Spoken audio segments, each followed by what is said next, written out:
Hey guys, welcome back to True Crime with Tiff Klein. I am your host, Tiff Klein, and I'm giving criminals the disrespect they deserve. This is episode 12, and it's going to be a 3-part series, and this one's long overdue.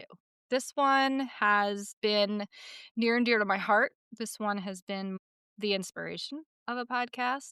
This one has changed my life. So I wanted to call it Because Gabby. Now, if you followed the Gabby Petito case, you would know that Gabby Petito was taken by domestic violence, and her parents started the Gabby Petito Foundation, where they're out there raising funds and training first responders and visiting schools and doing seminars to teach about the signs of domestic violence. They have been flooded with emails and messages and social media posts and hugs and conversations saying that because of Gabby, they survived. Because of Gabby, they left a toxic relationship. Because of Gabby, they're here today to tell their story. Like me, I'm here.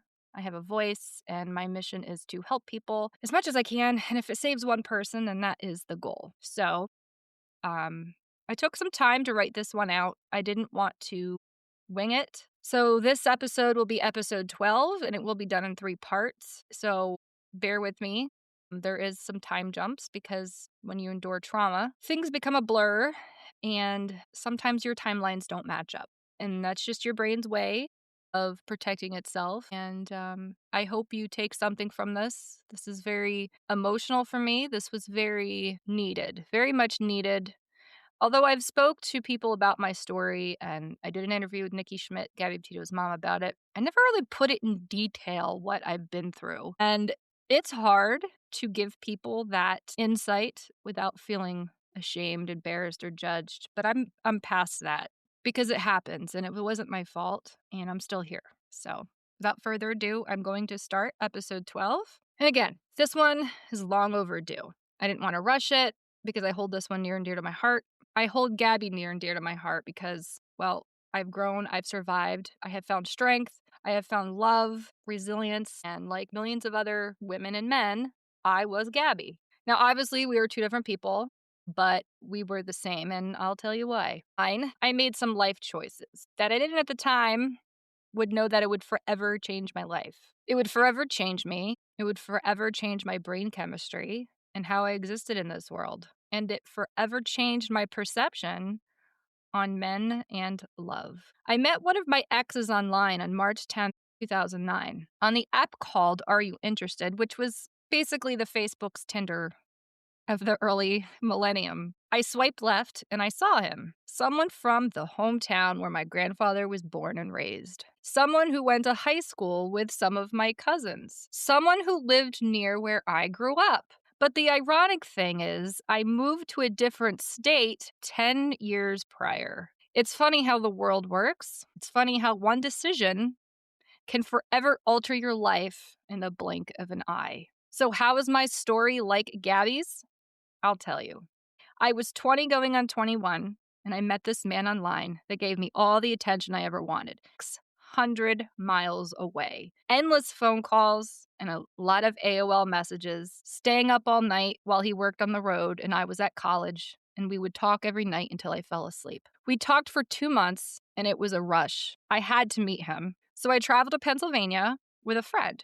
We ventured out to spend 3 days with him and his family. So at the time, what I thought at the time was a man sweeping me off my feet. But in reality, it was his way of love bombing me, giving me highs, making me feel on top of the world. It was a whirlwind of emotions and adrenaline, not to mention the dopamine hits. When I had to go back home, I cried the whole 12 hours. I got back and I couldn't stand it. We kept talking, and before I knew it, he came out to visit me in Ohio for a week or 2. Now, again, some of my timeline might jump around because of trauma, and I can't really remember everything. But this was May of 2009 when he came out. It was Mother's Day.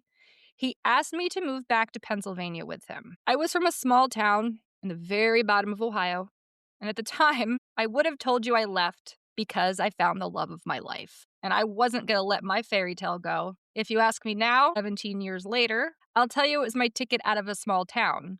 But I was love bombed, brainwashed, whisked away on love, leaving my entire support system, my family, my friends, and even college. I had a bright future ahead of me. I always had a good head on my shoulders, and I wasn't easily manipulated or taken advantage of. I had a backbone, and a lot of people, including men, were intimidated by it. I was taken advantage of because I have a good heart and I'm an empath.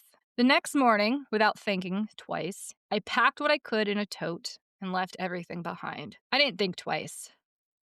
And that was the problem. I didn't think. I hurt my family doing this, and although at the time I was 20 trying to show them I was in control of my own life, I have a lot of regrets that followed. I was the only girl of 5 kids. My mother got pregnant in high school, so she raised me to be independent and not to rely on any man. She protected me at all costs and didn't let me run around, go to parties, go and have boyfriends, even though I did sneak out and I did end up at a lot of parties. And I ratted on myself because my mom always said, if I find out what you're doing from other people, your punishment's going to be worse. So I would just run home and tell her everything I did. And that's why today I can't tell a lie. I will be an open book and I will tell you everything I am because I don't like keeping things from people.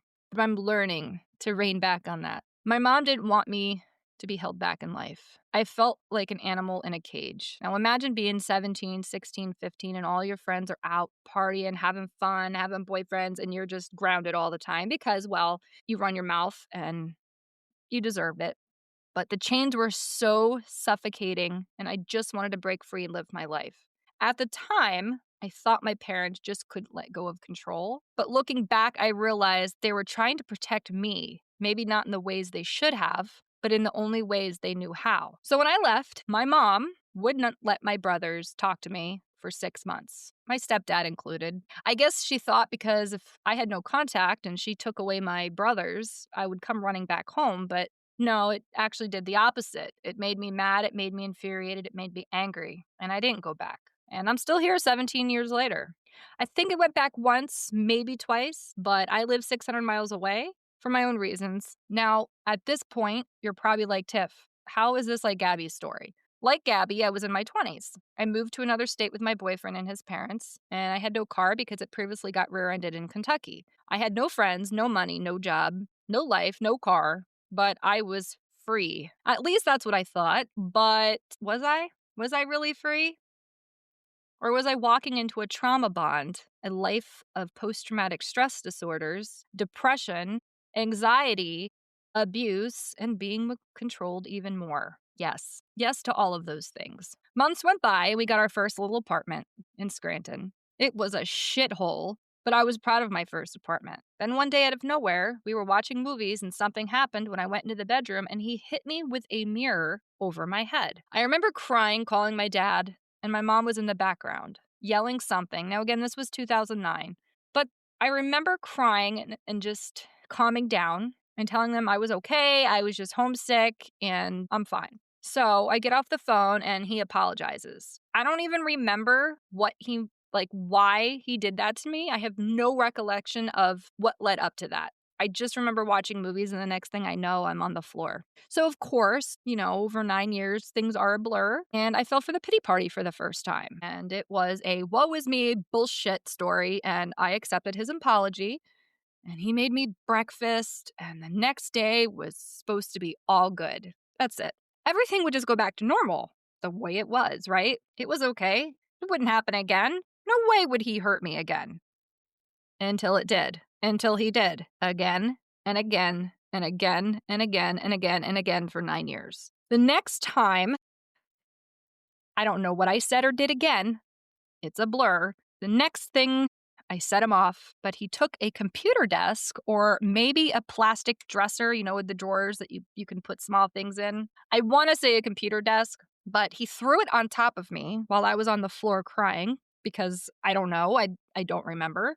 And it split my head open, and I had to go to the emergency room. I had a concussion, and he drove me to the emergency room himself, but he didn't go in. I remember the nurses asking me what happened, and I said I had slipped in the shower and busted my head on the spigot. It made sense to me. It was believable to me. At least that's what I thought. And then the next thing I knew, a cop came in and asked me questions. Another nurse asked me if I was safe at home, and I lied and said yes.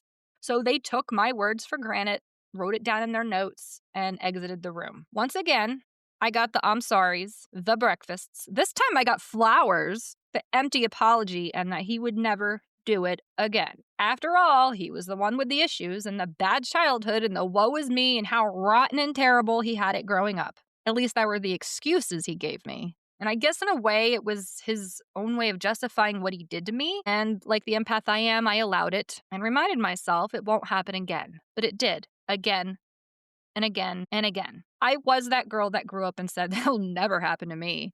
I'll be damned if I ever let a man talk down to me, control me, abuse me. Yet it happened. I could sit here and tell you stories for years, but I can't remember it all. My brain has blocked out so much to protect me, so it all comes to me in bits and pieces. So this is where the timeline isn't going to match up.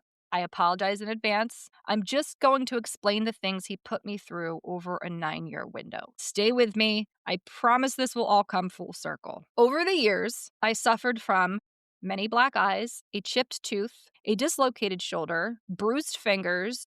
I was dragged across the house by my hair at least 100 times. One time, I was told to come home at that exact moment from work because I put the toothpaste in the wrong spot. And if I didn't come home when he told me to in that instant, that I would regret it later. So I left in the middle of my shift and I never went back to that job. And when I walked in, he just sat there with his arms crossed, pleased that he had that much power over me. There was a time where I had my belongings smashed multiple times. I had clothes cut up. I had furniture and endless computers smashed and broken. Tablets and phones broken. And there was a time we went to Walmart and he locked me in the car with him in it for 12 hours, like an interrogation, asking me how I was going to change to make his life better and come up with a solution. It was so cold. He drove there to get a new PlayStation, and I may have bitched that I just wish he would do more than play that stupid game Call of Duty or some shit. I'm sure I had an attitude. I mean, how could you not living with somebody that abused you? I don't really remember. I'm glad that I don't. Another time we went to Walmart and he pissed me off. Now, remember the footage that we had seen of Gabby and her dirtbag boyfriend she was with in the store and how her arms were crossed and you could tell something was off. This was the last video footage of Gabby Petito on August 27th, 2021. This was me. All the time, I walked in the store with my arms crossed. I walked 10 feet behind him because either I was embarrassed to be with him or I was too scared to walk next to him or I was told to walk behind him. My eyes were always puffy. I was always scared. This was me. Looking back, I have no idea on how I lived. I don't know how I kept a job. I don't know how I went to college and graduated with honors all at the same time after the shit he put me through. But I'm sure that I did it out of spite. I was going to prove a point to him and everybody else that nothing and no one was going to hold me back or break me. I learned how to lie. I learned how to make up excuses on where my bruises came from or why I'd be late at work in a sweat, just got done fighting or being dragged across the house by my hair and having to clock into a 12 to 14-hour shift and then be up early the next morning for classes. And the worse he got, the harder I worked at showing him he wasn't going to break me. I don't know what went on between Gabby and the scumbag she was with throughout the entirety of the relationship. She knows and he knows. Only the public knows what we've learned and what her parents have shared with us and what her mom, Nikki, has shared with me privately. But I guarantee a lot of this was happening and she knew how to live and lie and hide things like everything was fine, made excuses for him, felt bad for him, and lost herself in many ways and seemed like she wanted to prove a point. And to prove to him she will be what she wanted to be. She was determined and she was going to be a famous vlogger. No matter what he said, no matter what he did, that's what she was going to do. Me too, Gabby. Me too. She went through a lot leading up to that day. He took her from this world and it wasn't on a whim. Out of nowhere, it was not on a whim. That I promise you, I guarantee you 1,000 to 1,000,000% that more happened over the years. And I wish I could sit her down and hug her. More things I remember are him smashing my windshields multiple times just because he was pissed off, or he would slice my tires. A few times he locked me out in the snow in the middle of the night and I had to sleep in my car because he would take my wallet, my phone, my keys to the house, and keys to my car. Another time, I had to sleep in the garage more than once. And if I tried to come in, hell would break loose. The neighbors would hear me screaming, things breaking, but no one ever did anything, and I wish they did. People always say they don't want to get involved, and then the worst happens. There was a time I caught him cheating, and he broke my glove box door off, broke my key off in the ignition, and punched me so hard in the face my nose bled everywhere inside my car. Then 4 hours later, didn't want to discuss it, and wanted to go on with the night like nothing had happened. And when I expressed how I felt, shit got out of hand again. I wanted to go to sleep and I wasn't allowed to. There was a time where he went to Walmart and we went grocery shopping. He left me in the parking lot with all of our groceries and told me to find my own way home. I had to get a taxi or maybe a friend picked me up. I don't remember, but I remember taking the groceries home. The interrogation was the worst. I'd wake up and his eyes would be a certain way or a certain color, and I knew I was in for it that day. He'd keep me in the bedroom for 9 to 12 hours, asking me how I'm going to fix this relationship and make his life better, what I'd change and do differently to rectify the problem, which to this day, I still don't know what the fuck I was supposed to fix because I know I didn't do anything wrong. He just wanted his ego fed, and he wanted to take his rage out and his own shit on someone so he could have power. I remember a time I was pregnant. And this isn't something I share with many, but I did have an abortion at 6 weeks. He forced me to come off birth control, and I never wanted kids, ever, since I was 8 years old. He trapped me, but I had a friend drive me to New York, and I did what I had to do. I don't give a shit what anybody thinks. Some say, well, you could have put it up for adoption. Yeah, because he'd allow that, breaking everything, punching me in the face, putting me in fear. Yeah, I could just have put my kid up for adoption because it was that easy. He wanted a kid to homeschool and brainwash with his vegan hippie life off the grid bullshit, and he would have taken that kid and either abused them or fucked them up for life. I would have been taking him to court for custody, and he would kill me before that would have happened, or he would have kidnapped my kid and I would have never seen them again. There was no way out, and I was not about to raise a kid with an abusive psychopath. Remember how I told you my mom was protective? Well, she was abused by my biological dad for 15 years, and so was my older brother for 12 of those years. My mom finally left and gave us a better, safer life. I don't remember a lot of that either, but I do remember the bullshit she went through to keep us safe. And I do remember them fighting a lot, but I don't remember what about. Nor do I care because it doesn't serve my life at this time at 37 years old, and it won't make a damn difference. The damage was done. Now, here I am trying to escape someone, just like my mom had to. But I made the decision I had to do, and I made my peace with it and with God. And I have no regrets, none. This happened not once, but twice in a year. The second time he took me. See, when we fought, the only way to shut him up and make him stop abusing me or screaming at me or interrogating with me was to just have sex. So I used it as power. And if he found out I was on birth control again, I guarantee you I would have been beaten for it. So judge me, call me a sinner, say whatever the fuck you want, I don't care, because you did not walk in my shoes. But I do remember the second time he took me and wouldn't even help me recover. And then he started a fight the next day that I killed his seed and I'm a rotten, horrible person. And he wants a kid to raise his way and then said if I got pregnant, he'd make me give birth in nature without any doctors and live off the grid in a van traveling. And I had enough. I went to the doctor secretly. I got on birth control and I kept it at work in a spot he would never find it. And the days I'd have off, I would take these and put them in a little candy box. He was not going to trap me. I was not raising a kid with a psychopath. Me and the kid would have had our lives taken at some point. He was the type that would set the house on fire with all of us in it, including himself, just to have control. So before you call me a sinner, imagine what living your life with someone like that. I didn't have any other option. It was my life, my kid's life, or both of our lives. And I chose me. Because without me, my kid would not have had a good life. So in my head, I did the best possible decision I had to for myself and my child. And I looked at the alternative as, this is what I'm going to do because it's going to be better than the outcome. Now, other times, he once left me in a cemetery in the middle of nowhere in the middle of night and took off around the corner to meet a girl he was cheating on me with, and When we went on a walk right before that, I had no idea where I was. I had no idea what cemetery my car was parked in, where I was, or anything. And I walked and walked until I found a bar in Wilkes-Barre. I described the fence and the gate, and someone knew I was talking about St. Mary's, and they got me there. I went home, and he was at a side piece's house for a few days. He did this, and he would disappear for days at a time for a girl that looked like SpongeBob, and was vegan, and just had no respect for me. And I caught her at my house one time when I was on a cruise, and I told her when I got home I was going to beat the shit out of her.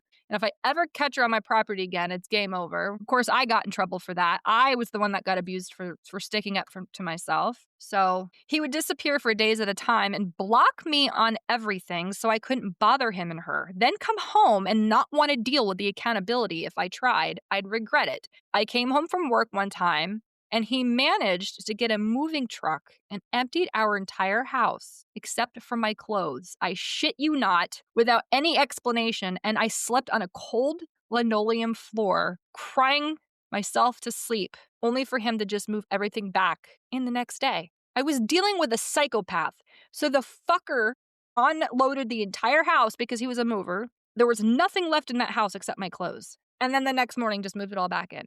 This was what I was dealing with. I promise you, this will lead up to why I relate to Gabby. I have to give you the backstory for it all to make sense. Now, again, this happened over 9 years, and there's a lot that happened to me. And I don't remember it all. And even with therapy and reflecting, I can't remember most of it, and that's trauma. Another time, I didn't put the sponge back where it belonged, and I got hit upside the head for it standing at the sink. Another time, he ripped up my college degree, and I had to call my college, pay for a new one for them to replace it. Another time, he broke things that my grandmother had given me before she passed. I was so broken, no self-respect, no self-esteem, and I was hollow shell. I just existed. As the years went on, he became a vegan, and he wanted to travel the world in a van, but he couldn't buy one himself. And I came home one day and our TV was gone and our game consoles and computers were gone. And he said he sold them so we didn't sit home anymore because he wanted us out hiking, building a homestead, and losing weight. He jumped from one life plan to another, and it would change on a whim. And because he was vegan, there weren't any meat or dairy in my house. And if he found out I ate an animal product, I'd be called foul names, abused, and beaten. So it got to a point where I couldn't even eat what I wanted to. So I didn't eat out of spite. I just stopped eating altogether. And I would binge eat when I was alone, where I would wolf down the greasiest, fattiest foods I could when I was alone. I was malnourished. My eyes looked sunken in, and my collarbone stuck out. Not eating was the last thing that I had control over in my life. Now, I'm sure you're asking the most ignorant question anyone can ever ask someone. Why didn't you just leave? Well, for once, I was in fear of my life. He controlled my money, my work, my schedule, my work schedule, what I wore, what I could eat.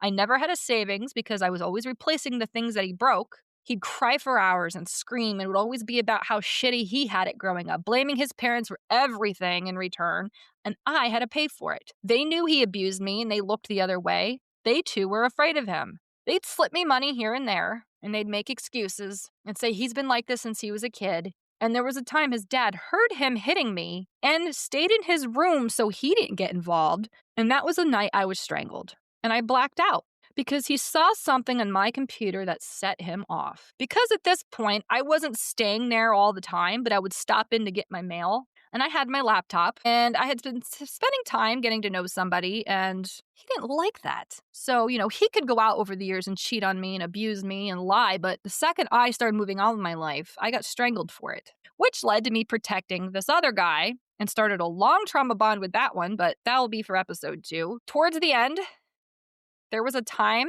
that he wanted to get a van, like I said, and he couldn't afford one because he had no credit established because he thought it's all an illusion and it doesn't matter and you don't need that to survive in life. But when it came push to shove and he wanted a van and he didn't have a credit score, he thought I would sign. Towards the end, like I said, he couldn't afford one. He had no credit, but I did. We took a test drive because I had no choice. And when it came to him wanting it, I told him I wasn't co-signing shit or putting it in my name. I didn't care what he did to me.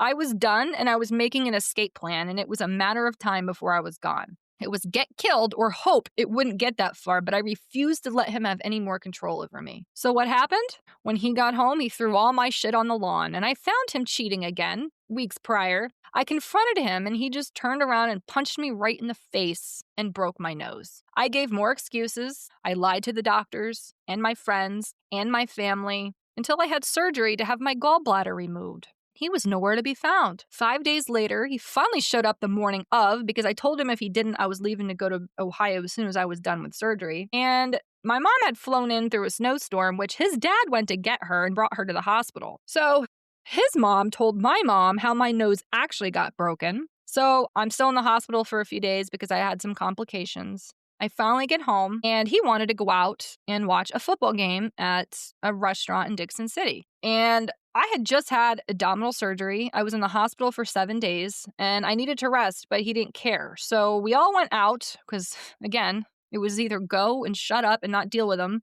And my mom was there, so I didn't want anything happening or regret it later. We all went, and when I got back, he wanted to make his kimchi or juice or whatever the fuck his half-ass business was and wanted my help. And I said, no, I needed to rest. And boy, did shit hit the fan. And my mom got into it. She packed my car and we drove to Ohio that day. I went home for a month. I was finally safe. But I went back a month later. Why? Because I was trauma bonded.